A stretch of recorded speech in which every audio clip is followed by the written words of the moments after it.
सीता का रसातल प्रवेश। सीता के त्याग और तपस्या का वृतांत सुनकर रामचंद्र जी ने अपने विशिष्ट दूत के द्वारा महर्षि वाल्मीकि के पास संदेश भिजवाया, यदि सीता का चरित्र शुद्ध है और वे आपकी अनुमति ले यहाँ आकर जन समुदाय में अपनी शुद्धता प्रमाणित करे और मेरा कलंक दूर करने के लिए शपथ करे तो मैं उनका स्वागत करूंगा। यह संदेश सुनकर वाल्मीकि ने कहलवाया, ऐसा ही होगा। सीता वही करेंगी जो श्री राम चाहेंगे, क्योंकि पति स्त्री के लिए परमात्मा होता है। यह उत्तर पाकर सीता शपथ के अवसर पर राजा राम ने सब ऋषि मुनियों, नगरवासियों आदि को उस समय सभागार में उपस्थित रहने के लिए निमंत्रित किया।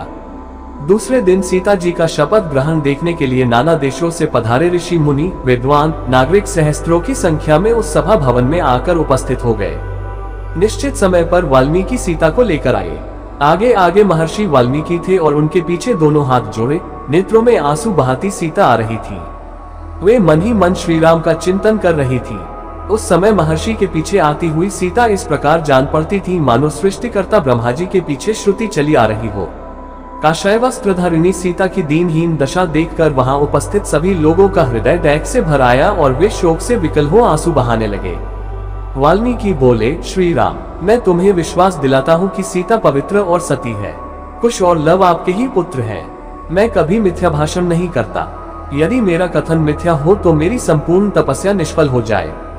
मेरी इस साक्षी के बाद सीता स्वयं शपथ पूर्वक आपको अपनी निर्दोषिता का आश्वासन देंगी। महर्षि के इन उत्तम वचनों को सुनकर और सभा के मध्य में जानकी को प्रांजलिभूत खड़ी देखकर रघुनंदन बोले, हे ऋषि श्रेष्ठ, आपका कथन सत्य है और आपके निर्दोष वचनों पर मुझे पूर्ण विश्वास है।